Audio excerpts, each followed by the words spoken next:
Well, I think accreditation is important on any number of levels. It certainly is a good housekeeping seal of approval. I think most parents would appreciate knowing that their sons or daughters were attending a program accredited by ACEJMC, a process, of course, that began in 1948, shortly after World War II. We're in perpetual contact with team members about schedules, assignments, areas of primary responsibility when reading the self-study, and any other nuances that might be involved in the visit. The self-study is the heart of the accreditation process. A good self-study leads to a good visit. A poor self-study leads to a lot of questions, a lot of confusion on the part of the team when they visit.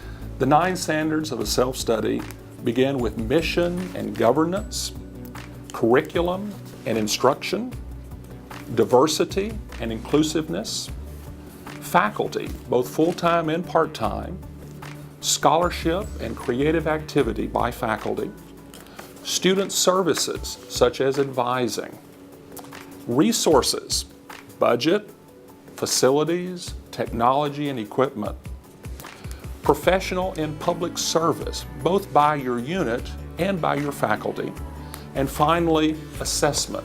How do you assess student learning? How do you know that students are learning what you're expecting them to learn in your program? It is an absolute responsibility of all team members, as well as the team chair, to thoroughly review the self-study. One cannot go onto a campus and evaluate a program deeply and fairly without having had a very thorough reading of the self-study. Before I come to campus, I do a lot of reading. I read that self-study report from start to finish. I really focus on the areas that I know I'm going to have primary responsibility for. Something else I do is I make phone calls. I call internship supervisors, I might call alumni, I might call members of the advisory board for the program. I take about 3 very significant steps. One is simply to go through the report itself from beginning to end and just jot down any questions that come to mind. Then I go back, usually sometime later, and I go deeply into the standard that I'm going to be responsible for, in this case, buildings and facilities and diversity, and I pay a lot closer attention. Usually there are formulas that you need to work out in terms of percentages and all of that. Finally, on the way out to the facility, to the school, I will go through the entire report again, and then there are a few mini steps there in the evenings. The first evening that you're there, you go back and begin to refresh yourself on the questions that you will need to ask. These visits all start out the same, no matter which institution is being reviewed. Usually at about 4:30 or 5 or 5:30 in the afternoon, we have a tour of the facilities. Welcome to the School of Communications. Welcome to Elon University. I know that you're devoting a lot of your valuable time and energy to this voluntary activity on behalf of the Accrediting Council, but we do appreciate it. And it's particularly important that the team member who has primary responsibility for evaluating the facilities is there and in good shape and paying attention and taking notes. Well, it's your opportunity to introduce a team to your school. And certainly facilities are an important part of that. Staff of about 35, and that's the total people who work. The most important things I found out in my research is having a dedicated office facility for the agency is key. The team can see the labs where students are studying, they can see the more traditional classrooms, they can see the equipment that you make available to your students, and they really get a sense of the aura of the place. The level of how you communicate to students when they walk into the building. After the tour of the facilities, then the team will have dinner with the unit administrator, and that team dinner gives us an opportunity to get to know one another a little bit. It also gives us an opportunity to ask the administrator, for example, if he or she has anything to tell us that's not in the self-study, or any updates to the self-study that might have occurred after the self-study was submitted. It's really important that either at that team dinner on Sunday night or right after the breakfast on Monday morning, we are all on the same page about where we need to be on that day and our individual assignments that need to be carried out. I think the main goal of an accreditation team is to come in and really analyze and test what a school believes it is doing. In the self-study that the school does as part of every visit, they really lay that out in great detail. But it's our job as a team to really come in, to analyze that, to look at that, to interact with the faculty, the students, the administrators, and give a candid assessment of how they're doing. We start Monday with a breakfast, normally at 7:30 or 8 o'clock.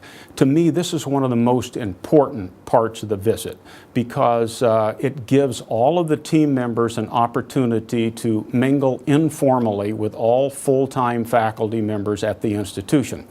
Well, a little bit about what we're going to be doing here over the next 50 hours or so. Very simply, we are here to measure you against what you say you do in your self-study and what you say you do in your mission statement in relation to the 9 accrediting standards. We are not here to measure you against what Barbara thinks is of overriding importance at Howard, or what Raul thinks is of overriding importance in the broadcasting industry. And we do that by a very careful reading of your self-study.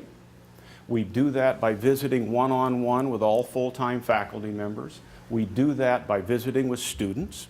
We do that by visiting with central administrators, and we do that by visiting your classes. It's helpful to look at the syllabi before you go to the class. It's not always possible. But when we go into a class, I like to look at the diversity in the class. I like to look for the energy. I like to look for organization. I like to look for the range of knowledge that the faculty member has, but really about the student reaction to what's happening in the classroom.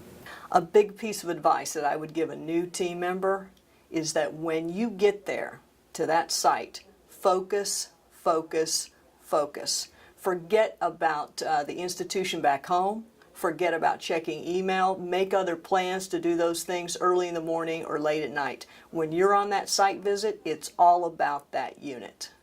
Well, we always meet with a large group of students, not broken out by sequence. That takes place on the Tuesday.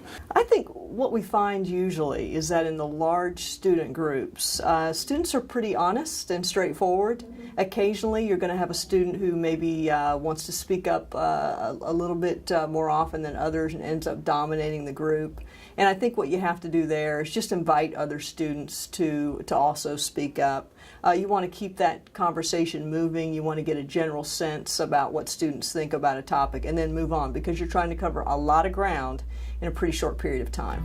We start the rounds visiting one-on-one with individual faculty members. Hello, is this a good time for me to stop by?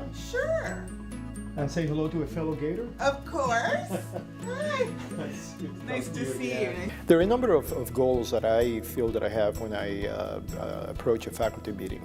One is in getting the individual to relax and understand that this is not an inquisition, and that we are there as helpers, in a way, helpers to get their perspective out. Sometimes individual faculty members have been unable or unwilling to voice concerns about programs or practices, and this is an opportunity for them to do so. So you know that our conversation is entirely confidential, and I am not going to be quoting you or anybody else by name. In fact, the report seldom quotes individuals.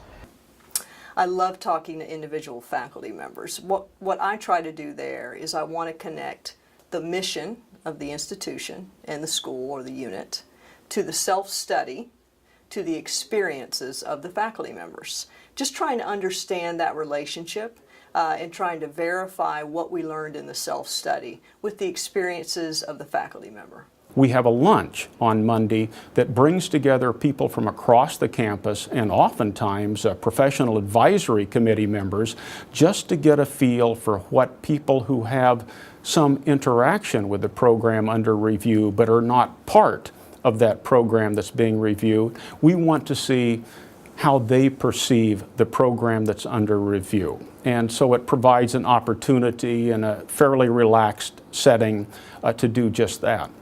We also, on Monday afternoon, visit with the administrator to whom the administrator of the program under review reports. That gives us a good opportunity to look that person in the eye and get a very strong sense, both by what he or she says, as well as the way that that person might react, just how much confidence and faith that that person has in the program under review. We normally leave the workroom at between 6:30 and 7:30 because I like to have team members work at their computers for at least a couple of hours at the end of the day to start at least outlining what they will write as part of their narrative in the report. I actually do write as I go along, but I try not to write during the day. I try to, again, read and reread, finish all my interviews, and usually Monday night I start writing. We will go to dinner, and it's not all business, but a lot of business, I think, takes place at that Monday night dinner because it gives us an opportunity for everyone to share what he or she has observed during the course of the day, to talk a little bit about the standards for which they have primary responsibility and will be writing the narrative for in the report. And it gives team members an opportunity also to say something like, you know, I heard this, or I heard that. Has anyone heard anything like that? And if you haven't, please just be on the alert if you hear anything about X, Y, or Z, and let me know about that tomorrow.